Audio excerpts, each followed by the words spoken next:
foreign predatory parasitic corporations are replacing our natural environment with an industrial landscape of wind turbines. One Nation will stand against sending children down a path of drug dependency and body mutilation to appease the gender cult. Leave our kids alone. The Trusted Digital Identity Bill is a global surveillance and control mechanism that profit-hungry corporations and power-mad politicians drafted and crafted. One Nation opposes this inhuman dystopian future that the United Nations promotes as the Great Reset, and we condemn this Parliament for signing on to it. I called for Australia to reject the World Economic Forum's Great Reset and instead mount a great resist. Just like the koalas being euthanised to make way for wind turbines, or damaged solar panels leaking toxic heavy metals into waterways, the United Nations net zero plan again involves killing the environment to save it. I've been speaking about the fear, the oppression and the inhuman cruelty of our COVID response since July 2020. I promised to hound down those responsible, and I will continue relentlessly to keep that promise. You're about to be live with me, Senator Malcolm Roberts.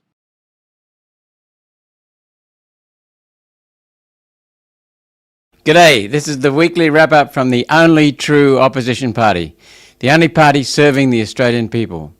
As usual, let's get into the heroes gallery. And to be a hero, it's got to be a citizen who's been active in democracy. The Queensland floods. Police have pulled a schoolboy from the window of a car stuck in the fast-moving floodwaters on a causeway at Bargara near Bundaberg as flooding sweeps swathes of Queensland. I'm going to read most of today because we have got so much material that that's the only way to keep me on track. Queensland police have confirmed 2 people were removed from the car. Police officers often find themselves at the centre of societal frustrations. They face scrutiny that few of us will ever experience in our own careers. Beyond this, though, we must not overlook that these people put themselves on the line for our safety every single day. When most people run away from danger, police run toward it. They step into the unknown, floodwater rescues, domestic disputes, and that is frightening.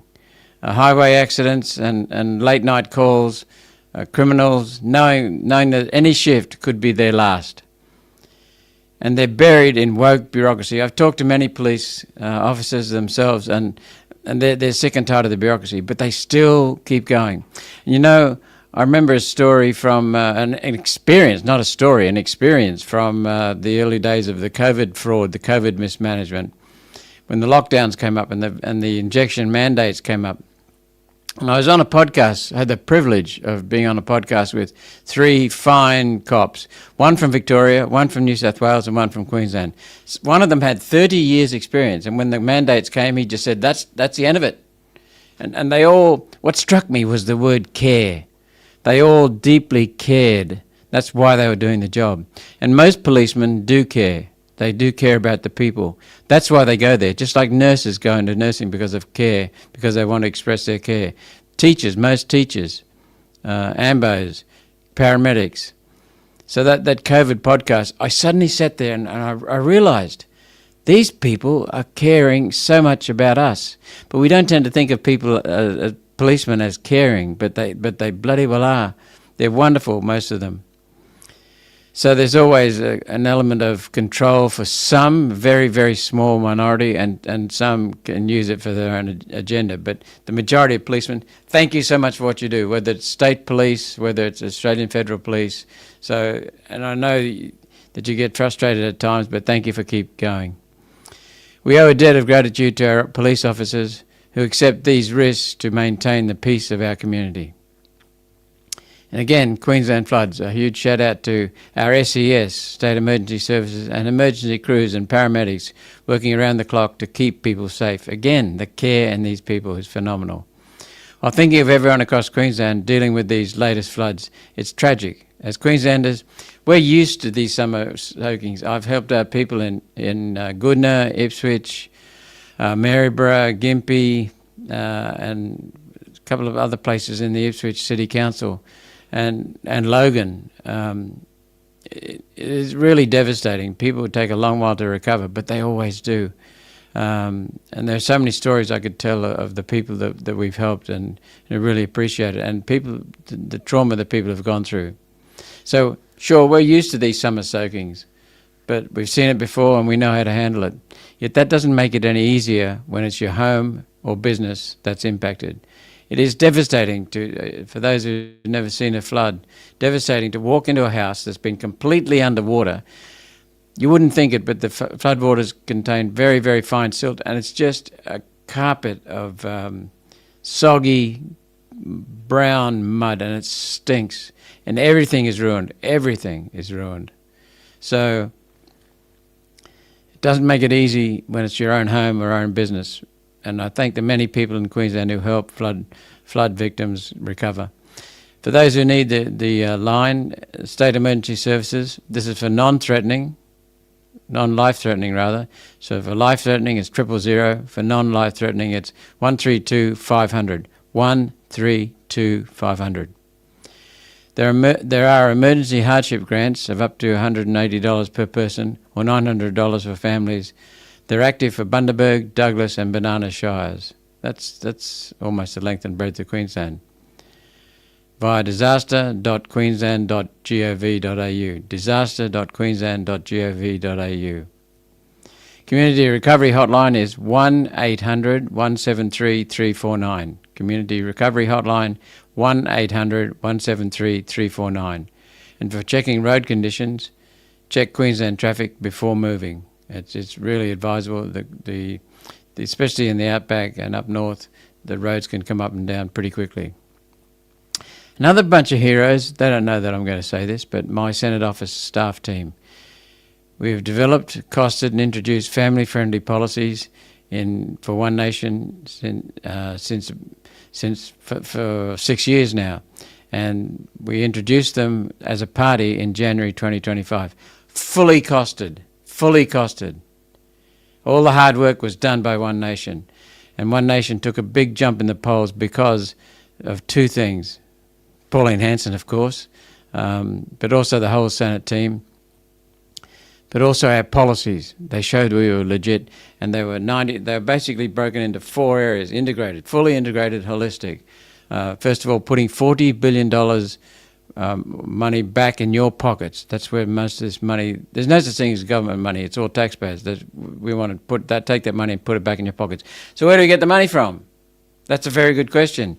We identified more than $90 billion worth of savings and duplication. $90 billion of ending waste and duplication, needless duplication in the budget and in government spending.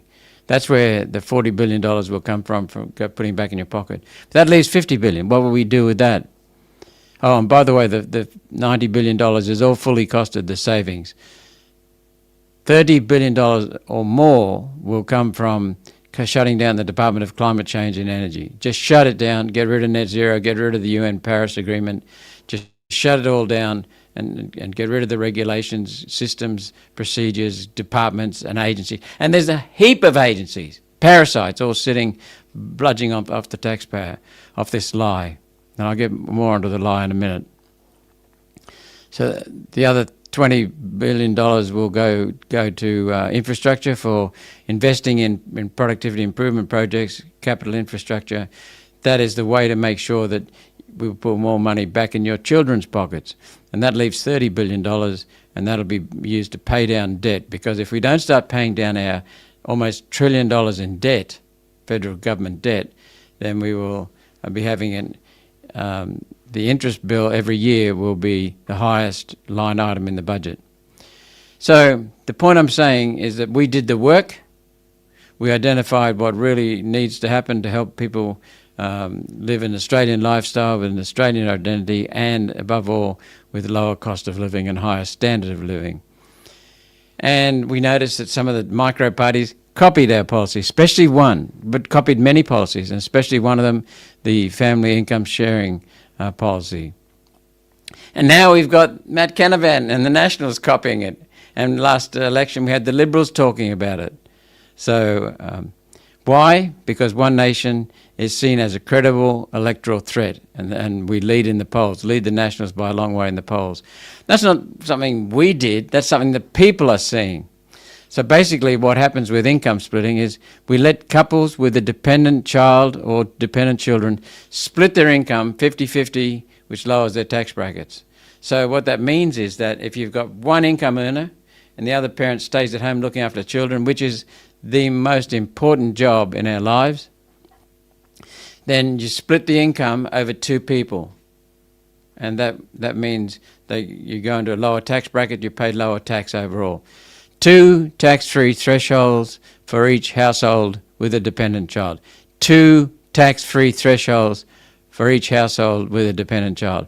So a single income family earning, say, $120,000 could save around $9,500, $10,000 a year, putting more of your hard-earned money back into your family's pocket. And we take it as a sign of enormous credibility when the Nationals, the Liberals and the others are now talking about the policies we raised last election, almost more than 12 months, 14 months ago. Welcome to the party. And we'll also talk about index, and I'll be talking more about that in detail later on today. And also, our policy is to index tax brackets to stop bracket creep and the stealth tax to which Coalition Labor are addicted.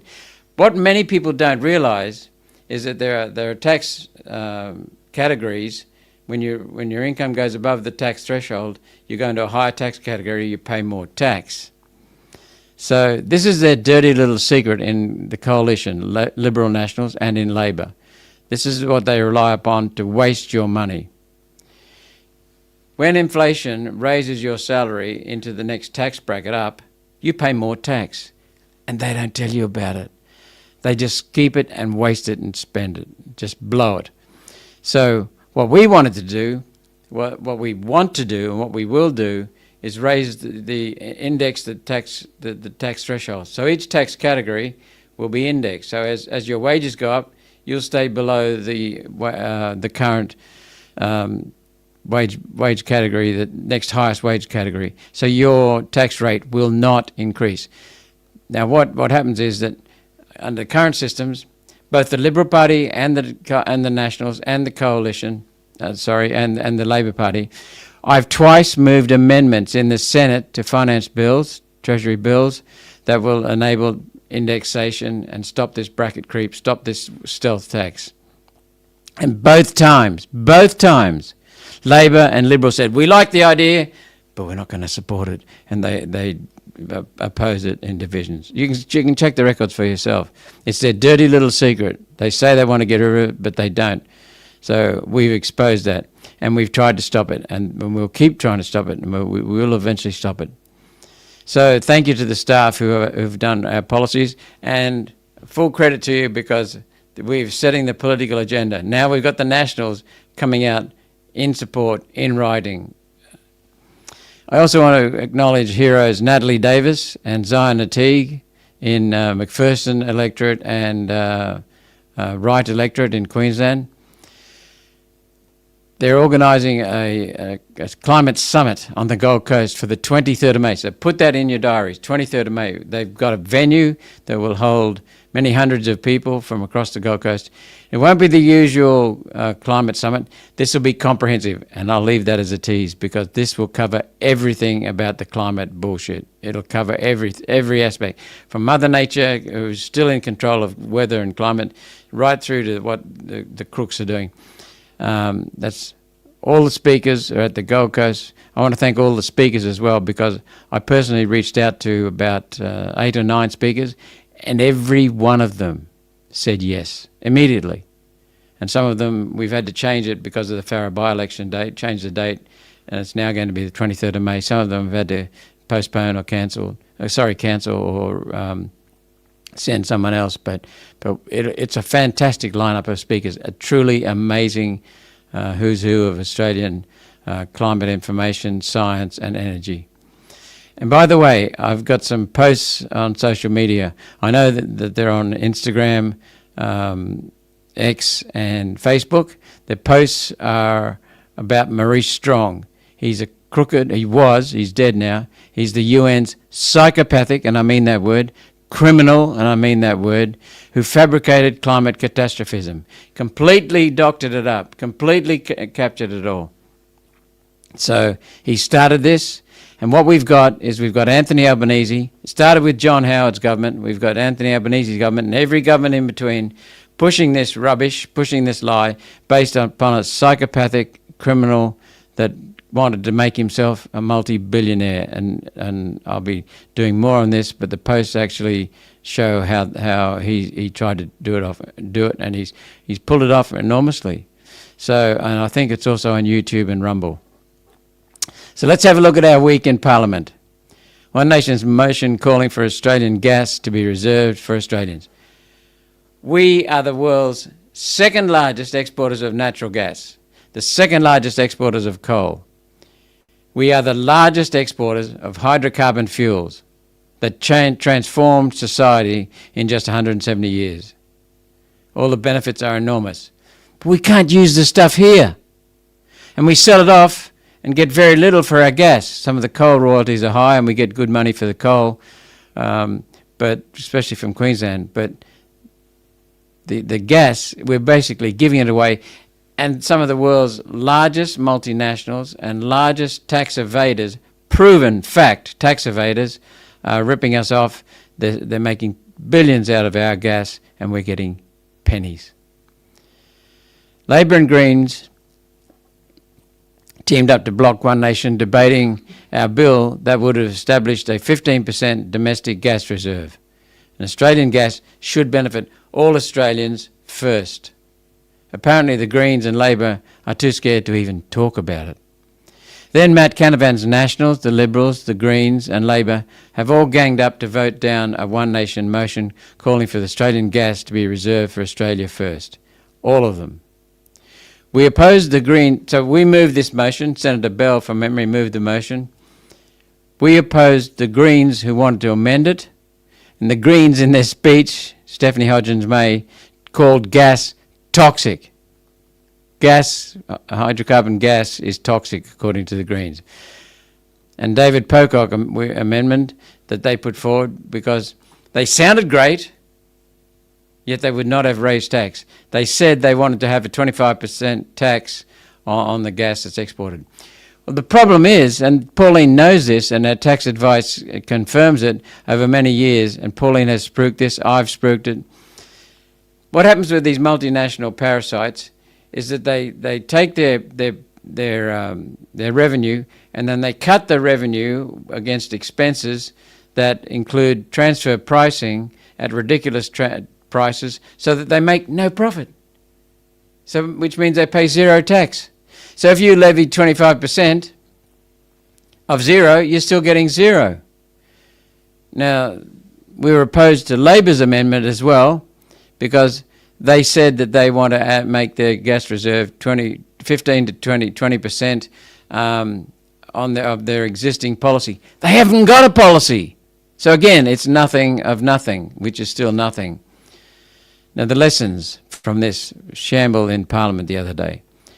They all talk about getting more for our gas. They all recognise it's a massive problem, that both John Howard's government and the Hawke Labor government before it contributed to enabling these multinational parasites pay no tax or very little tax and royalties for our gas. Only One Nation wants a domestic gas reservation. And I'll be clear, this is not just about gas going into the gas market. It's about gas going through a pipeline that we want to build, and Pauline's talked about this for years. She's made proposals on it.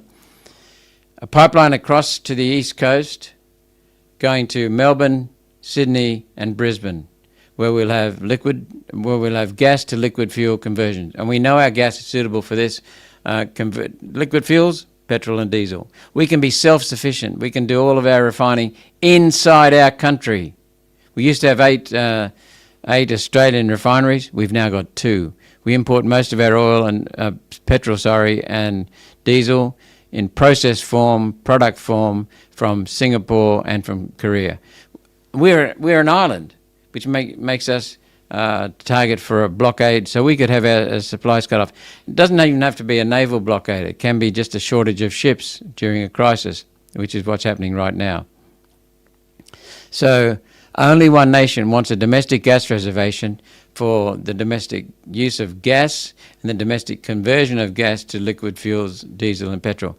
This is not something that we talked about just because of the Iran crisis. This is something we have raised for years and years and years, and none of the other bastards want to do anything about it. And the second thing I want to draw your attention to is the fact that when a vote is taken, look behind the social media headlines. Look behind, don't just take the word of the Greens who contradict what actually happened in some of their headlines in social media. The Coalition and Labor Party do things to look good, not to do good. So they come up with an amendment to our motion, the fair income motion, that actually makes things worse or just tries to make them look good. One Nation is doing good. Liberal, Labor, Nationals, Greens, Teals quite often do things to look good. Okay, next one, similar topic. One Nation, a motion during the week to withdraw from Paris. The Uni Party in Canberra, that's the Coalition. It's not just the Liberal Party, it's also the Nats. The Liberals drag the Nats along. The Liberal Party, the Nationals, and the Labor Party, the Uni Party, pushing foreign policies from the United Nations and the World Economic Forum down Australian throats. The Uni Party in Canberra has shown its true colours for a second time this week.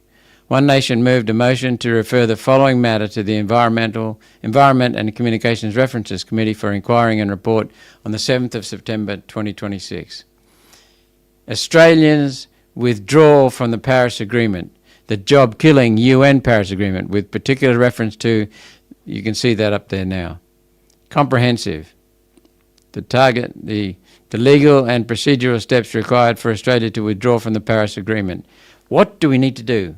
And I'll give you an example of another committee that we got up that prepared the terms of reference for a possible future Royal Commission into the COVID. That is on the books in the Senate. That's been done. We've got the terms of reference, thanks to the Senate. Second terms of reference for this committee into the Paris Agreement. The implications of withdrawal for Australia's ability to scrap net zero emissions targets. The positive impacts of scrapping net zero policies on electricity prices, energy reliability, and the cost of living for everyday Australians. The positive impact of removing net zero policies on Australian industry, including manufacturing, mining, farming, and fuel refining. Look, this is a matter for security. This is a matter of security. It's not just talking about words for manufacturing. When we don't have manufacturing, we're vulnerable. When we don't have mining, we are vulnerable. And these are all targeted. When we don't have farming, and that is under serious threat due to UN and World Economic Forum policies. And when we don't have fuel refining, we've only got two of our 8 refineries still up, then we're in trouble. And it'll affect, I'll talk more about the price in a minute, and any other related matters, just in terms of reference to capture the rest of the associated topics. Despite the tough talk that the Uni Party give to the media, not a single member of Matt Canavan's Nationals or the Liberal Party stood up for our sovereignty. Instead, they hid in their offices or joined the Greens to vote our motion down. They say they want to get rid of UN Paris Agreement. They say they want to get rid of the net zero, but they don't actually want to do it. It appears the Nationals will continue to let woke inner-city moderates in the Liberal Party dictate energy policy, sacrificing our baseload power for a UN-driven fantasy. A lie. It doesn't matter who leads the Nationals. They remain tethered to a policy that deindustrialises Australia, sending our electricity prices and bills skyrocketing. This was not a radical motion. It's a simple common sense motion to examine the steps needed to exit the UN Paris Agreement that serves foreign interests and not ours, actually hurts us.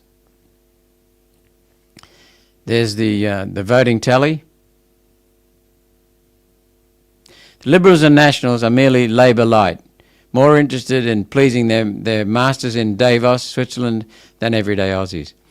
And by the way, the Liberals and Nationals in the fake news mouthpiece media a couple of months ago got massive headlines saying Liberals and Nationals pull out of the UN net zero targets.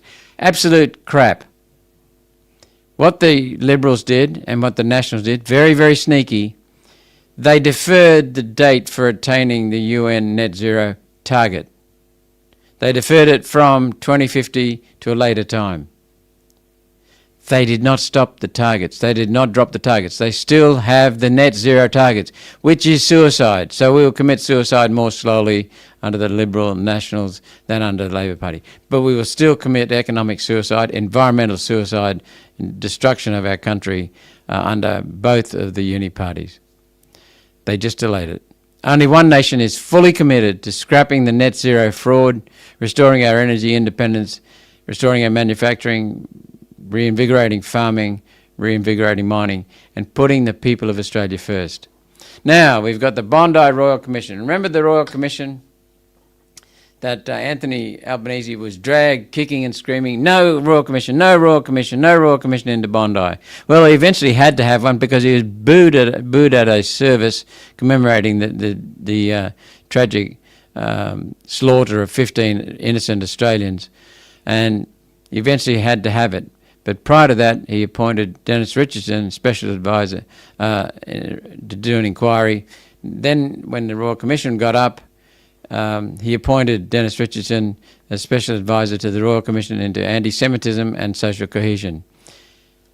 Yesterday or the day before, Dennis Richardson resigned from his position. And here it is, quoting him on Sky News. Mr. Richardson said his role had been reduced under the Royal Commission's framework and that the work he was being paid to do did not reflect his involvement. And here's a quote from him, according to Sky News. I think probably there wasn't enough discussion right at the beginning about the precise way things would work, Mr. Richardson told ABC Radio National on Thursday. Get this. This is what Anthony Albanese's mate, who was handpicked for the job and then reassigned as a special advisor to the Royal Commission. Here's what he said. I came to the decision that I was surplus to requirements. Frankly, what I was being paid wasn't consistent with the work I was doing, he said. This is a stitch-up, this Royal Commission. It's a stitch-up. Mr. Richardson was earning $5,500 per day for his role as a special advisor to the inquiry. But he said, I came to the decision that I was surplus to requirements. So I appreciate his honesty in that. The government has appointed Mr. Richardson had appointed Mr. Richardson to lead a departmental review into potential intelligence failings connected to the Bondi attack. Stopped. Soon after, the people of Australia dragged and pushed Mr. Albanese to convene a higher inquiry, a Royal Commission. After mounting pressure from Australia's Jewish community and public figures, and quite frankly, the booing of everyday Australians at the Bondi service was just a final straw. Albanese had no alternative but to call a Royal Commission. Mr. Richardson was then installed as a special advisor to the inquiry to examine Australia's intelligence and their law agencies' response to the terror attack. I've said before that Albanese was dragged kicking and screaming into holding a Royal Commission, and he will rig the outcome to exonerate his flawed and dishonest government. Look, I've made the case that Anthony Albanese's government has blood on its hands. It appeased radical Islam, it appeased Islamic ideology, which caused the Bondi massacre, and he wanted to then cover it up. That's my honest belief, and all the signs, in my opinion, point to that. Mr. Richardson came out this morning and confirmed his expertise was not being used as the Royal Commission process was not as he expected. Not as he expected? He's a senior person. Of course it isn't. The outcome has already been decided. The process is working back from the desired outcome instead of the other way around. Instead of delving into this in a way that exposes the facts so that we can then do something about it, what we got was two bills, one to put the blame for, put the consequences rather, put the fix of Islamic terror back on the innocent Australian people by censoring them. So we got the fix before we'd had even an inquiry. Now we've got to have an inquiry to justify the fix. You watch. So we speaking of Royal Commissions, One Nation remains committed to a Royal Commission into COVID. One Nation, unlike Labor, we would treat a Royal Commission as an exercise to get to the truth rather than to cover up the truth. A successful One Nation motion, I think it was in 2023, I moved it. And because of the events at the time, it passed. The Greens got behind it even, and the Liberal Party got behind it, surprisingly, even though Morrison was in charge during COVID. A successful One Nation motion that I moved for a committee to develop the terms of reference for a possible Royal Commission developed fabulous terms of reference. They're all there. They're all there, Anthony Albanese. Go for it. Put it into practice. And you promised, as opposition leader, before the 2022 election, that you would hold a Royal Commission. When you got into power, you said no. Events this week only strengthen the need for a proper, independent Royal Commission. Oh, and $50 million COVID ruling in Victoria. This is for Daniel Andrews' botched COVID hotel and quarantine program. The government has agreed to a $50 million legal settlement, quoting from the Australian. And by the way, I don't endorse everything the Australian says, of course. It is a mainstream media, but it does have some fabulous journalists who are given leeway. And on COVID matters, we've had several journalists only at the Australian who've been free to speak from the start. Quoting from the Australian, the class action brought by lead plaintiffs, Burroughs, New York, back in 2020, alleged that COVID outbreaks at two Melbourne hotel quarantine sites, Ridges and Stanford Plaza, were caused by the negligent failure of the government to implement effective infection prevention and control. Caused by the government. Businesses are seeking economic damages that resulted from the from the lockdown. Hell, what about all the other businesses in the nation? All the mum and dad shops, all the mum and dad gyms, all the mum and dad centres, generational business that were all lost in every state thanks to lockdowns. I know people who spent thousands of dollars to set up a business, and then as they're about to open the doors, they were locked down, they were shut down. Do you notice that those small businesses are never mentioned? We had small businesses that couldn't operate, local hardware stores, and Bunnings was doing injections and having their sausage sizzles. So it was all rubbish. It was all fraud, completely hyped up.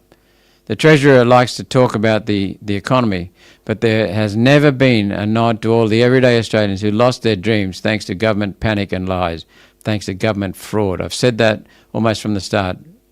We woke up very, very quickly when I asked for evidence and got crap. And another quote from the Australian. The plaintiffs allege the ministers and departmental secretaries were negligent through their actions or failures to act in relation to the hotel quarantine programs, and that the state of Victoria was vicariously liable for this alleged negligence. The pending settlement, originally reported by the Herald Sun but independently confirmed by the Australian, enables the government to avoid an election year trial interrogating its pandemic responses. In other words, they coughed up $50 million as shut-up money to the people who they affected and the relatives of the people they killed. Oh, and speaking of COVID fraud, former New Zealand Prime Minister Jacinda Ardern, she's now in Australia. She's settled here. She's abandoned New Zealand and moved to Australia. She retired from politics because she was tired after presiding over some of the most barbaric, destructive, inhuman, anti-human COVID policies in the world. Her woke government nearly destroyed New Zealand, and it's being repaired now with a Conservative government. They're dropping net zero. They're saying that they will drop net zero. They're saving money. They're dropping woke. They're fixing the education system, guaranteeing fuel security, and reversing the green policies that hurt the farming industry, the so-called green policies that are really policies of death. And they're a combination of the National Party in New Zealand and New Zealand First. And I want to emphasise New Zealand First, because many of the achievements and the commitments from this government are due to New Zealand First. Not the Nationals, The Nationals are a uni party in New Zealand, were a uni party with the Labor Party. To get into office, they've had to tee up with New Zealand First. So there's some independent thinking there. New Zealand First has done some independent thinking. So thank you to the New Zealand First team for standing up. For someone whose regime obsessed about climate change, Miss Ardern has spent most of the last 2 years flying from country to country to country to country. How big is her carbon footprint? How big is her carbon footprint? It wouldn't match the size of her hypocrisy, that's for sure. She's a socialist leader who ran on kindness. She's come up with the word kindness, being kind, written a book about it. After what she did, she'd be the last person. So, written a book on kindness, diversity, and giving away public money. Now she's living in one of the richest, capitalist-intensive, least diverse suburbs in the entire Australian country. There's nothing wrong with where she has chosen to live, nothing at all. All we're doing is pointing out the raging hypocrisy of socialist leaders who destroy the country with legislation and ideas under which they would not bloody well live. Clive Palmer's back, and no one wants him. He's back after he swore he was done with politics. He's finished, no more. Well, he's back. He's decided to return to politics, and he's taking aim at us at One Nation.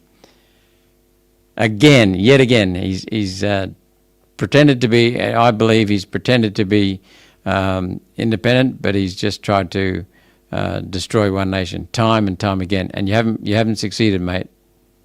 Go your hardest. No doubt because his plan has stolen almost every, or his so-called plan has stolen almost every One Nation policy.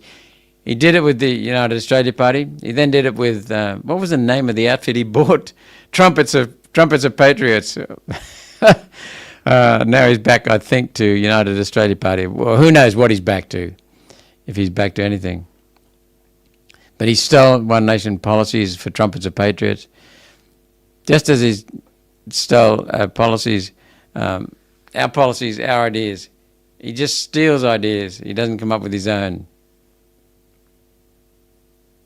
So why buy a second-hand politician who's failed and who's stealing other people's ideas? He's offering total nonsense, disruptive nonsense that threatens the one and only chance we have to fix this country and take power from the left. Mark my words, we are the last resort for Australia, the last hope for Australia, the last hope for our country. And we don't need Clive Palmer to come in and try and undermine it. Okay, Ryan, can you? Fuel prices. Well, this is ripe, this topic. In 2021, Anthony Albanese was caught giving Scott Morrison a hard time about fuel prices, and he posted this. Well, Mr. Anthony Albanese, who are you going to blame for the fuel prices today, which are higher than under Scott Morrison? BP East Brisbane prices approximate. Unleaded fuel, 91 octane, $2.17.9, $2.18 a litre, cents. The premium, unleaded 98, $2.32.9 cents per litre. Unleaded 98, sorry, that was premium 95. Unleaded 98, $2.41.9 cents a litre. Diesel, $2.33.9 cents. And I've heard of it up to $2.70 in Boulia, for example, and some places in Brisbane at $2.70. This is what I mean when I say this is a uni-party problem, a uni-party cause of the problem. Same problems, no solutions, just blame, blame, blame, and no action. It was embarrassing watching, not this week, but the previous Monday in the Senate and the previous Tuesday. I asked two questions in a row of the Senator Tim Ayres, representing the Minister for Climate Change and Energy. Excuse me. And he accused us of being far-right extremists because we wanted to protect the prices of fuel and the and the security of fuel sources, protect the prices in terms of volatility. If we had decent fuel reserves, then we would reduce the volatility and you minimise the price increase. We'd also ensure the security of Australian motorists and Australian transport. But instead of responding to the question, and I think I covered this last week, he called us labels, far-right extremists, for asking questions that are aimed to protect the people of Australia from price rises, needless price rises and price gouging and also fuel security.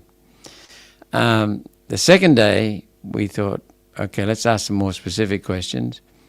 And it turns out that in our research, after the first set of questions, we learned that they've abandoned the International Energy Agency standards for fuel reserves. Abandoned them.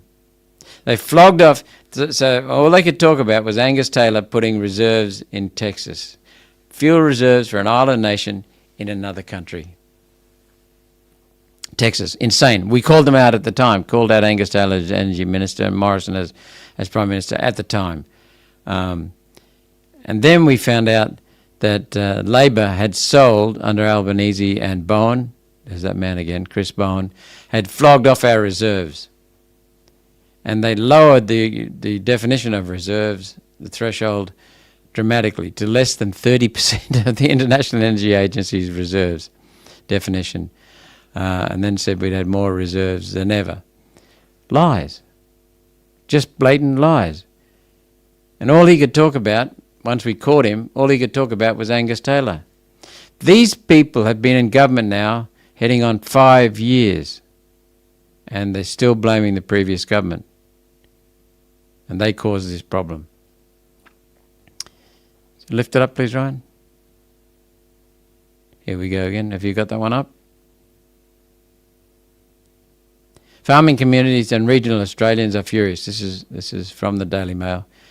They're reporting that their standard fuel orders required for critical time-sensitive agricultural activities have been cancelled or cut right down. Farmers are pulling up to get their diesel and the suppliers are refusing to deliver. There's a dairy farmer in southern New South Wales, town of Blighty. He called me up early last week and said his deliveries have been cut. He won't get fuel. He needed the fuel to get his crops off, his fodder crops off. And he said, mate, this is not only a business problem. He employs 40 people. This is a medium-sized business. Not only 40 jobs lost, 40 people wondering how they're going to feed their family, but it's an animal welfare issue for 2,500 cows that'll have to be shot because you can't keep cattle when there's no food. And I've got to say, Barnaby Joyce led the way magnificently. Iran was attacked on Saturday. First day in the Senate on Monday. He said, this is the top issue. Trucks need diesel fuel to get food to the shops, to the supermarkets. Otherwise people starve. We need coal mines, which still give the bulk of our power most days, especially at peak hour, in the morning and the evening. Generate the bulk of our power. If without diesel, you don't have coal mining. Without coal mining, you don't have coal going to the power stations. Without power coming out of the power stations, you have fridges going down. It's that serious. And he said, this has got to be drawn to the government's attention. He said, these bastards won't do it. And he was absolutely right. On Monday, I jumped up, following the party meeting. Tuesday, Pauline and I both jumped up. Wednesday, Sean Bell from New South Wales, the One Nation Senator, jumped up. Thursday, Pauline and I jumped up again. Friday, I explained it all, shared the details with you on live stream. Monday was a public holiday in Canberra. I worked near Canberra addressing a Senate inquiry. Then Tuesday, Wednesday, Thursday, when the Senate sat, we moved motions and asked questions about this very thing every day. And now, after 2 weeks of the government sitting on its hands and saying, there's no problem, there's no problem, there's no problem, those who raise it as an issue are creating a problem and causing panic buying.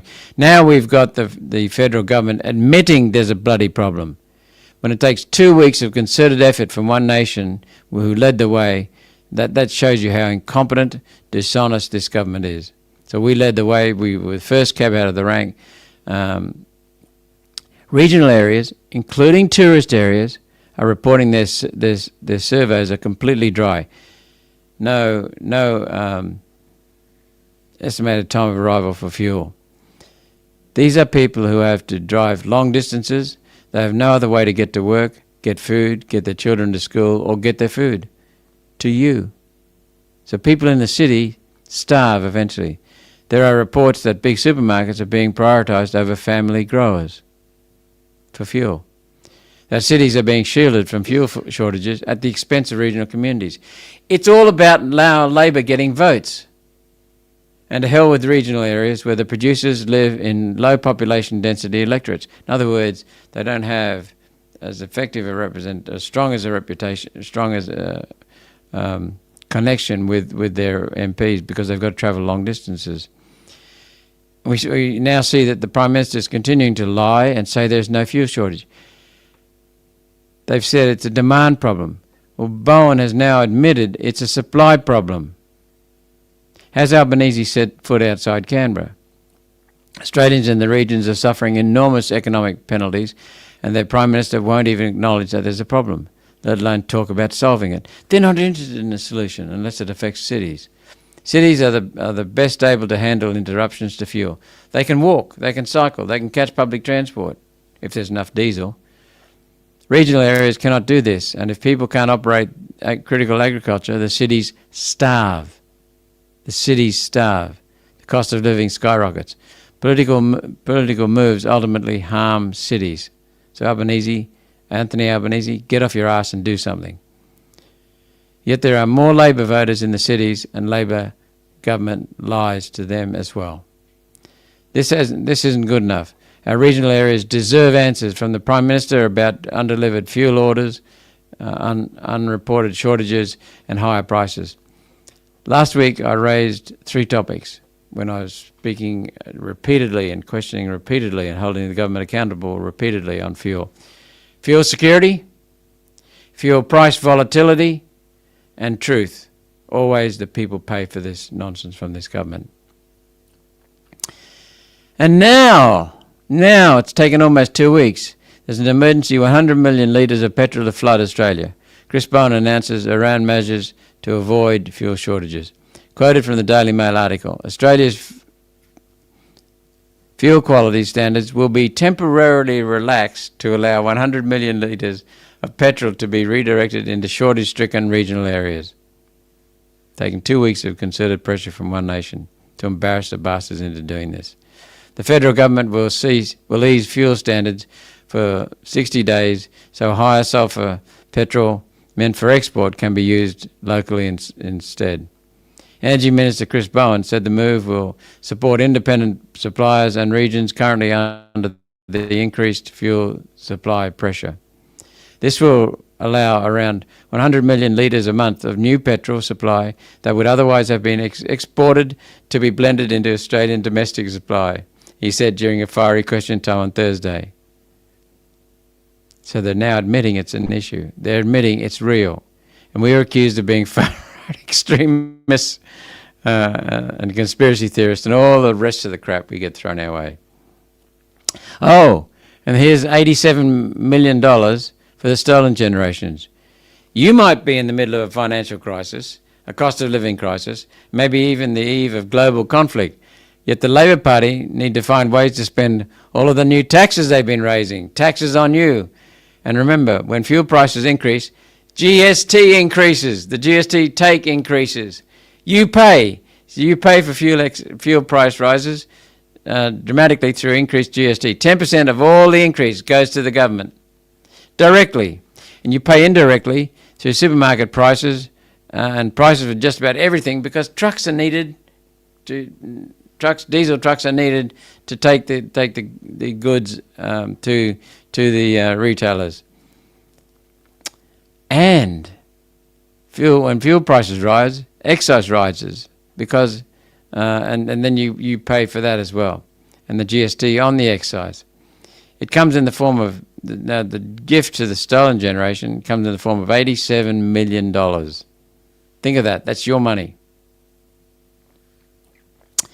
Oh, and Jim, we had super taxes being rushed through the Senate, guillotined through the Senate. The Treasurer announced on X that Labor would boost super savings of 1.3 million low-income workers to target women and young people. Meanwhile, these same women and young people are watching Labor increase taxes on anyone who worked hard and succeeded in building a retirement nest egg, so they won't have to dip into the public purse. These people did the right thing, and Labor is now after their money because they keep spending it on their mates and getting it for Labor election campaigns, because that's what Paul Keating established super for, to give money to the union funds and then channel it back to Labor Party campaign donations. 1 in every 200 super fund holders are about to be taxed more from July 1. And they originally were not going to index it, which means that eventually everyone would be paying it. Everyone. People who are young and in their 20s today would be paying it eventually. Fortunately, the stink we kicked up, along with other parliamentarians, meant that the thresholds are now indexed for super. If your super is, this is from July 1, if your super is over $3 million in asset value, in asset, not in income, in asset, your tax rate is jumping from 15% to 30%. Doubled, just double it. And then it goes up from there. If it's over $10 million in assets, so if you've got a family farm in superannuation, then you'll be taxed 40%. 40% if it's worth $10 million or more. Look, this points to not only theft, again, from the government, but it points to the need for comprehensive tax reform. We've seen people with an income tax system that is so bad, so devastating on incentive, that people have shifted into companies, set up companies, they've shifted into trusts, they've shifted into other vehicles for minimizing tax, and you can't blame them. They're there legally. And they've now shifted into superannuation, and so the government's come after them. What we need is comprehensive tax reform. This shows that our tax reform system is exactly as I've described it. It is the most destructive system in the country. This is not what Australians were promised. It's the same thing every time with Labor. They spend all the public money and then start raiding private money. This time it's people's retirement savings. Jim Chalmers has no shame, absolutely no shame. And what happens, I despise them even more because they then mislead and omit to fool people. It'll raise $2 billion. What are they going to spend your money on? Probably the Taliban. That's what they spent it on in the past. And government waste. Waste that's out of control.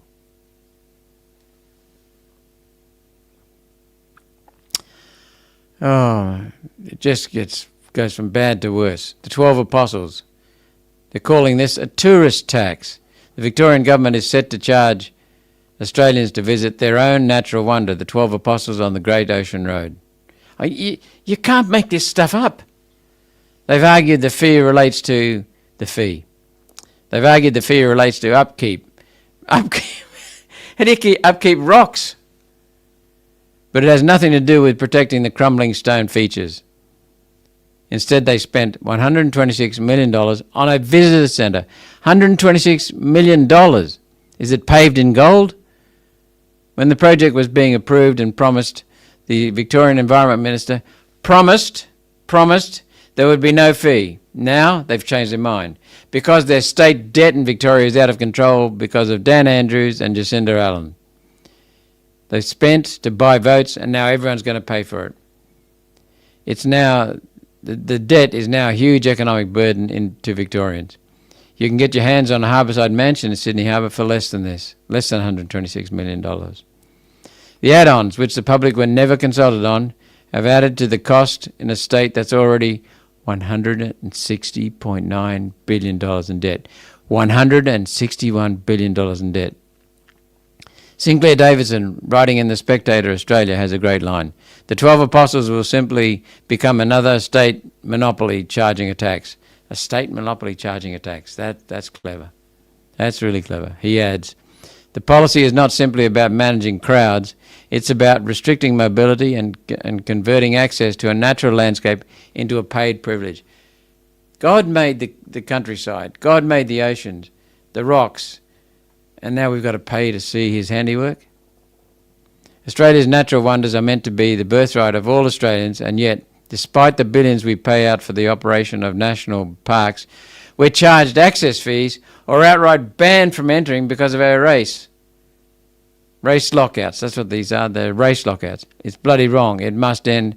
We have precious little in this world, and the Australian people deserve to access our own shared public land for free. That's our birthright. We pay enough in taxes. If the government wants to shell out $126 million on a wildly overpriced visitor centre, $126 million, take it off their salaries or take it off the renewable energy grants.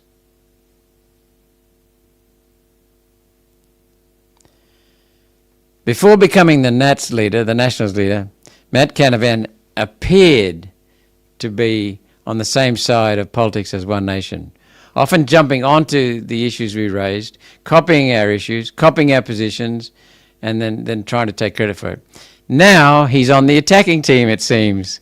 Over the last few days, Matt has made no secret that the surging polls in support of our party means that the Nats will lose seats in the regions.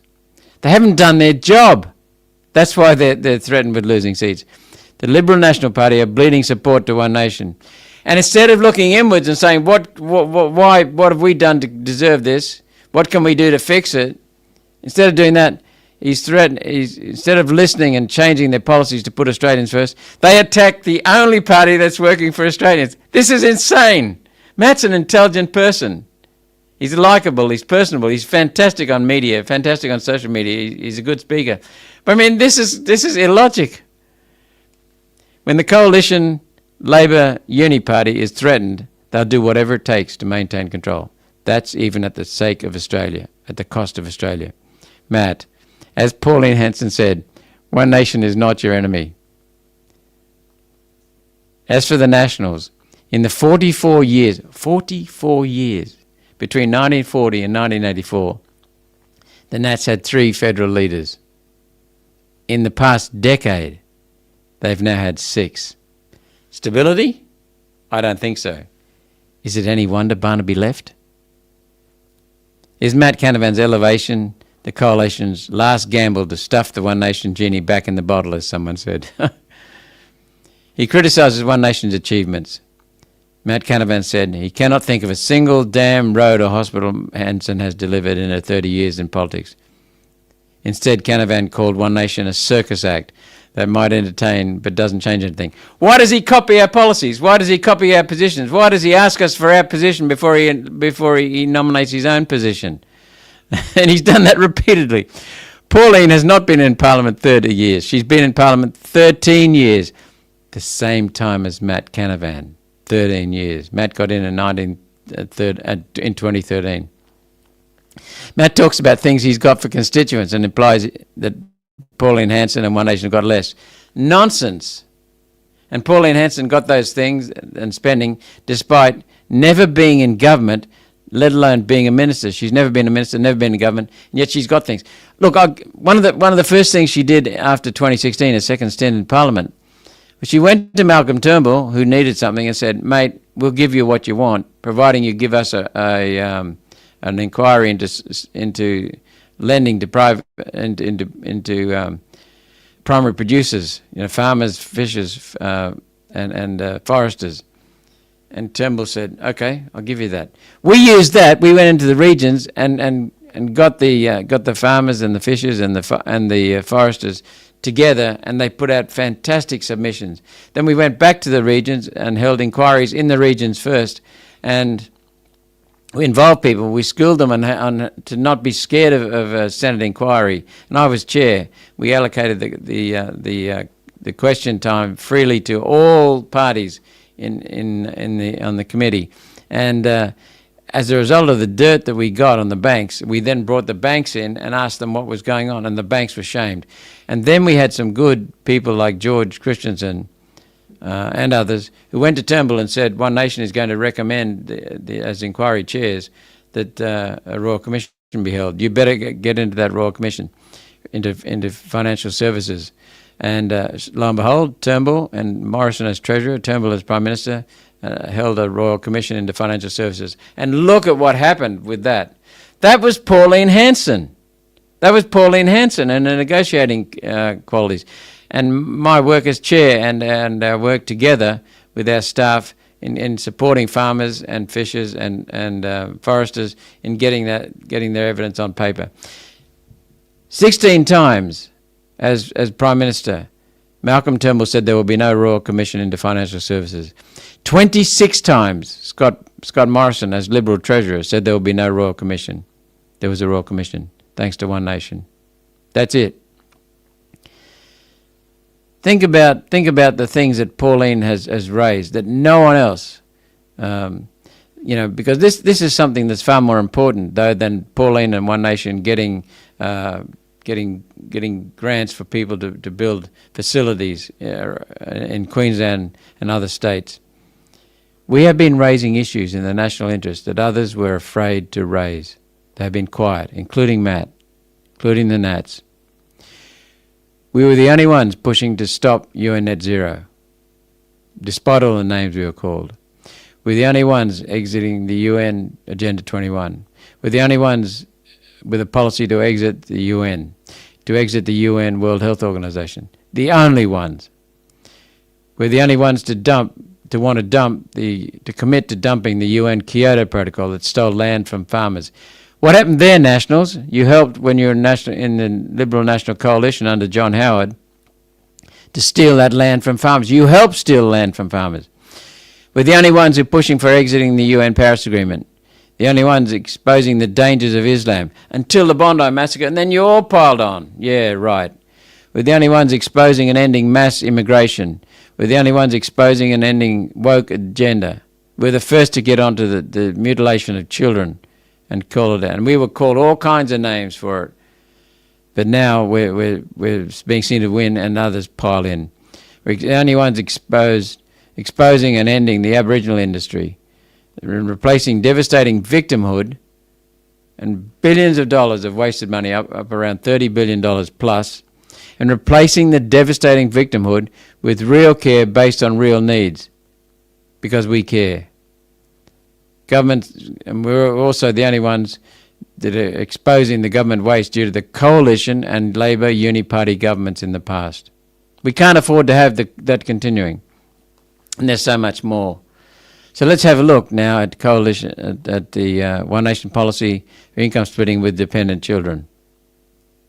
The coalition Labor uni-party has a history of quietly copying One Nation policies and taking credit for them.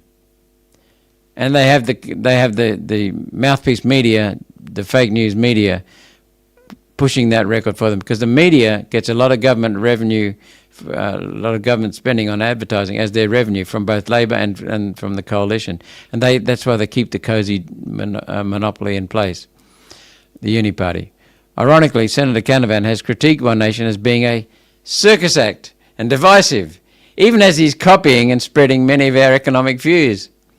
Now that he's the Nationals leader, Canavan has moved to manifest a hyper-Australia. That's what he wants to do, manifest a hyper-Australia, adopting several family-centric policies that mirror the One Nation platform to fend off our rising popularity in regional areas and across Australians of all ages and backgrounds.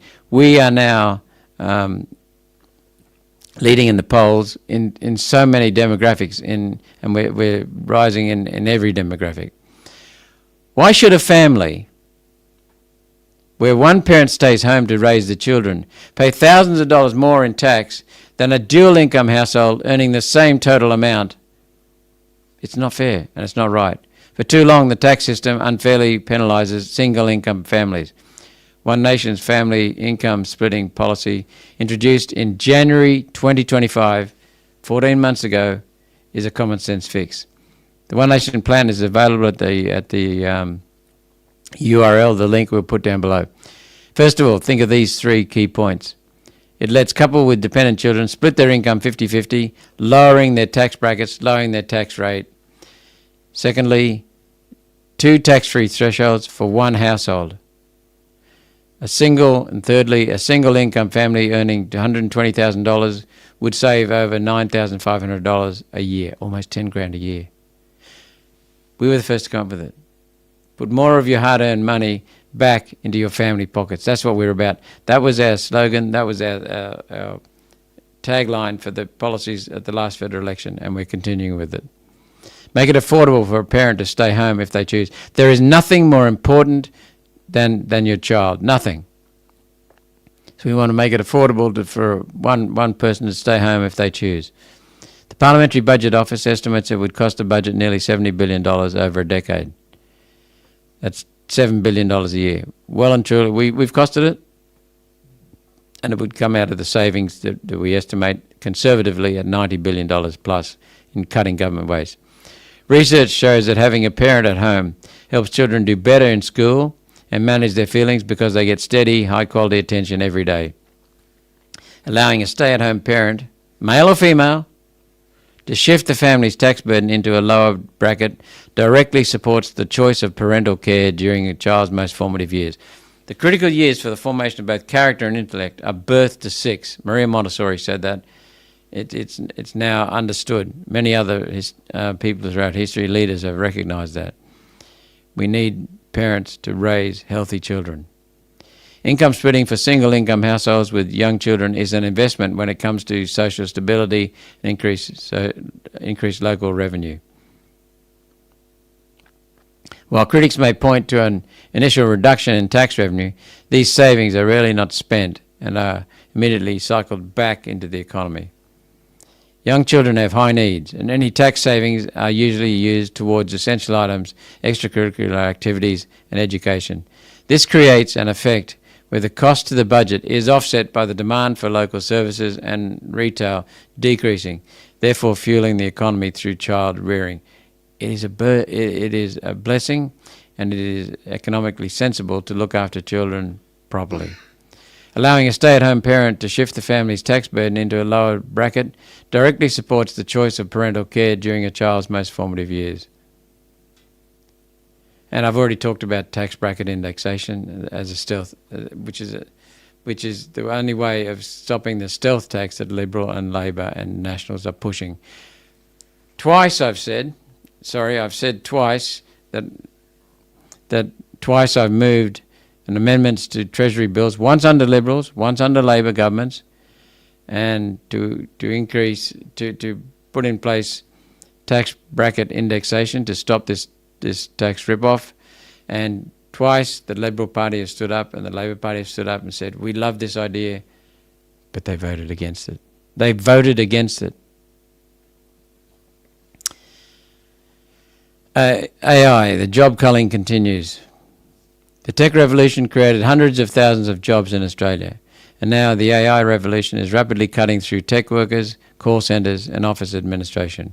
We all saw the stories on the banking sector last month, where the few remaining jobs which hadn't been sold off to India or Asia were removed in favour of AI.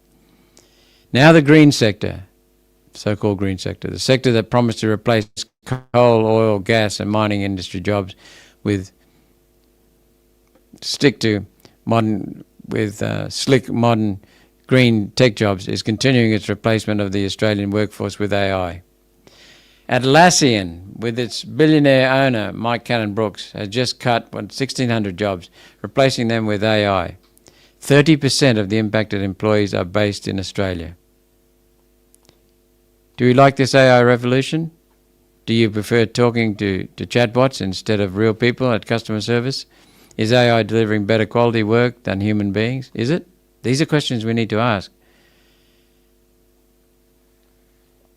By the way, Atlassian's CHO is billionaire founder Mike Cannon-Brookes. What's Chief CHO? It's Chief Hypocrisy Officer. Chief Hypocrisy Officer. He preaches climate doom, scares the crap out of people, and pushes the UN's constraints and hardships on we the people, while he collects subsidies from wind and solar subsidies for which we the people pay, either in higher electricity prices or in taxes. Then he flies his private jet. And then he sponsors Williams' Formula One team. Now Williams, the Formula One Racing Association, has brought in modern fuels, they say, to minimise the carbon dioxide produced. But how many jumbo jets do you need to move 22 cars every week around the globe? Last week they were here in Australia. Then they fly their whole crews and their buildings and all the rest of it to China. They'll be in China right now doing practice. This is Friday.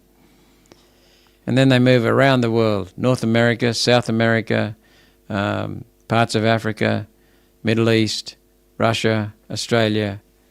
Crazy. And he sponsors one of these teams.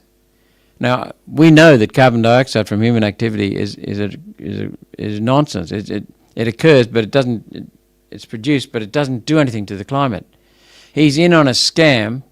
He's in on a fraud from Maurice Strong, and he's making money out of it. That's why I refer to him as the Chief Hypocrisy Officer for Atlassian.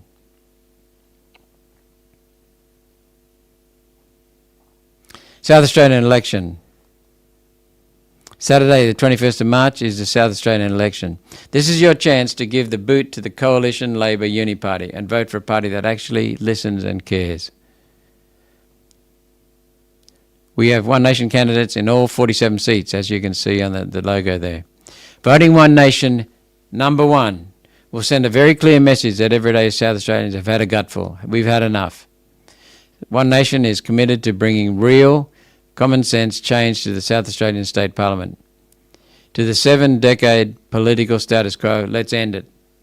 Let's get South Australia back on track. They're pushing this climate crap more than anyone else, and they have got solar and wind as a high proportion of their energy, electricity generation, and they have the highest electricity prices in the country, bar none, the highest in the world.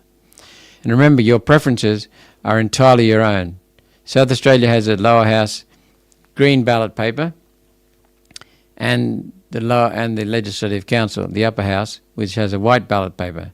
So the lower house, which is where the government's formed, is a green ballot paper. The upper house, the Legislative Council, is a white ballot paper. In the lower house, you must number every box. If you don't, your vote won't be counted. In the lower house, the green paper, you must number every box.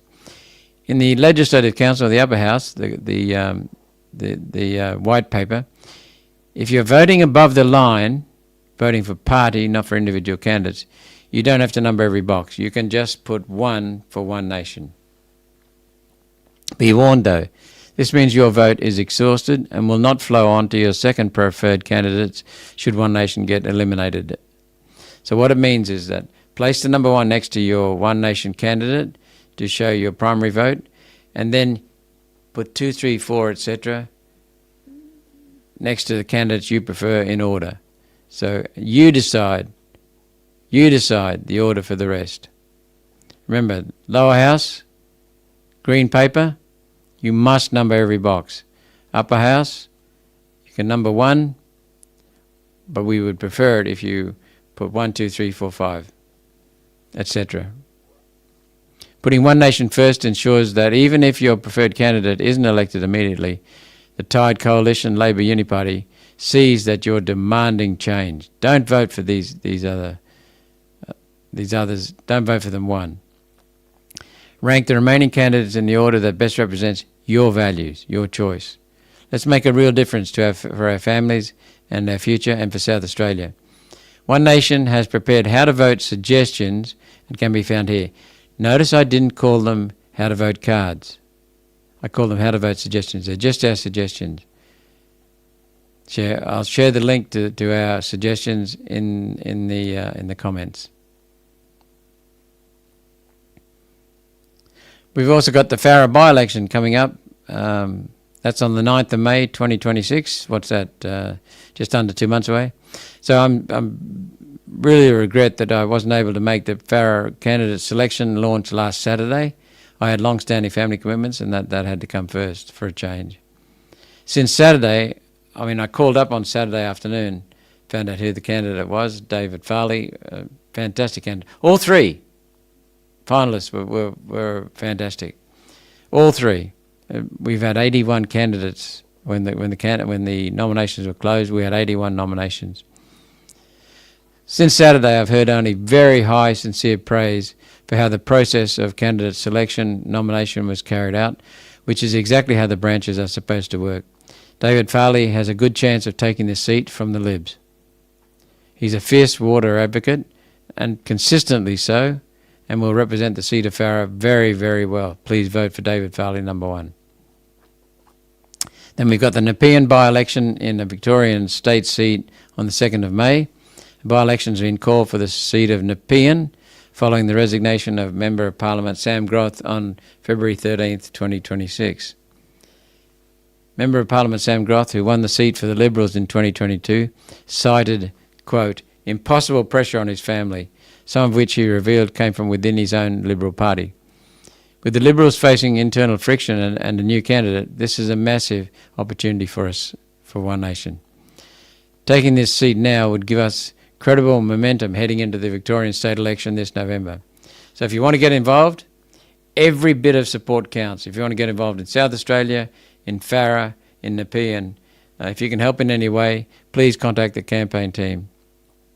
David Herkus, the candidate in Nepean, for example, lives in Safety Beach with his wife and 2 adult children. He's a qualified civil engineer. This is wonderful, and has over 30 years' experience within the building and construction industries.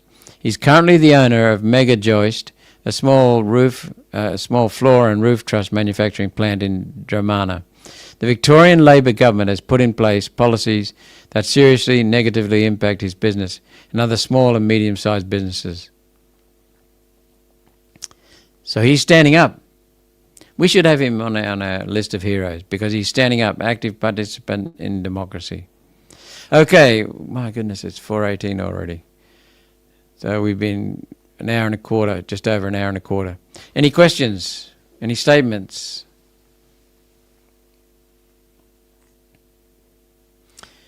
Derek says, will we be pushing the government to cap fuel excise during the Iran conflict? Mate, Derek, that's a great question. We have been pushing as policy since January 2025 for a halving of fuel excise, a halving, which will save 26 cents a litre off the price of fuel. And we're continuing to push for it. Ravina Ray Kearney says, seriously, it's time for aged care. Surely your carer can help you. Sad that we pay fuckwits like you. Good on you, mate. You're welcome. Lundy, Mark Lund. Malcolm, hold them accountable, and we will hold them accountable in the next election. One Nation is the future. Got it. I agree. The Real Australia. Will One Nation hold the government of the day responsible for any wrongdoing for its handling of COVID? That's our genuine commitment. We're continuing to do that. Every Senate estimates, I asked the bastards questions on COVID and the mismanagement and the fraud. They have killed over 30,000 people with the COVID shots. We know that. That's hard statistically fact. It's factually true. 30,000 plus homicides. We are committed to holding them accountable. We're committed to getting a Royal Commission. We're committed to getting compensation, not just for the COVID injection injured and bereaved, but also for those who have been smashed around by the other restrictions that were never based on science. They're based on Anthony Fauci. We're committed to getting care for those people who are injured by the COVID injections. Some of these people I know personally, and they're not recovering yet. I know it's really serious. There's a raft of about 6 or 8. I can't remember the exact details, but there are commitments we've made to put in place. Should we get into government and should we get the wall cracking, the dam wall cracking, and the torrent of facts coming out and the data coming out. It's emerging. That's why I continue asking questions about the COVID injections, the COVID lockdowns, the COVID mismanagement, and the COVID fraud. There's a huge transfer of wealth from we the people to the big pharma. Patrick, I was a firefighter and paramedic for over a decade. Gee, the office has done a good job on this. Thanks, Ryan, for fixing these things up. I can read the questions myself. I was a firefighter and paramedic for over a decade, but the dumb crap you have to put up with nowadays is too frustrating, especially in the SES. So I quit volunteering. That's sad. That's really sad. But I can empathise with your frustrations. There is so much woke crap that's going through. You know, I'll tell you a story. I was the operational general manager, the leader of setting up Australia's largest underground coal mine complex in central Queensland, and we had a fantastic workforce. We put a lot of effort into selecting them. But one of the things we did, we put in place a measurement, analysis, and reporting system to feed the people at the coalface with the facts on their own production, how they could improve their operation, and they thrived on it. We got a consultant in. His name was John McConnell. He's a wonderful guy. He was an Army veteran. He'd become a captain, I think. Very practical man, very sensible man, very bright man, and he worked out how to teach the principles of W. Edwards Deming, and we put that throughout the process, all 550 people. And you know, one day I was flying back to Brisbane, and I was sitting next to John, and you know, I was under the delusion that the major mining companies and the major car companies and all the rest of it were light years in front of the Australian Army and when it came to management. And I found that John corrected me, and he said, he talked about the basic things that the Australian Army got right, and it's wonderful. And that was confirmed by a colonel who was in charge of Australia's jungle warfare training and who'd done some pretty hairy things in Vietnam and other countries. Very gallant man, very good team leader. He also confirmed what John was telling me. They both said, and I've heard this from other people and had it validated by other people, senior and junior, that the key strategic weapon in Australia's armed forces, the key strategy, is mateship. Nowhere else in the world is it like it. It comes close in some American outfits and some British outfits, but Australia's right through. And what they're doing, the senior brass, is they're destroying that mateship. They're destroying that camaraderie by downgrading the standards for training. So you can no longer rely on the person next to you having the same training. And when bullets are coming in at you, as I was told by these two gents and others, that you have to rely upon the mateship and the standards of the people next to you.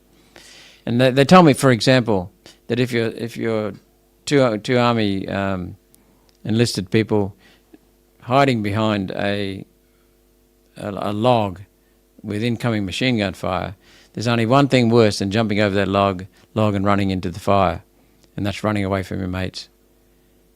And that's being destroyed.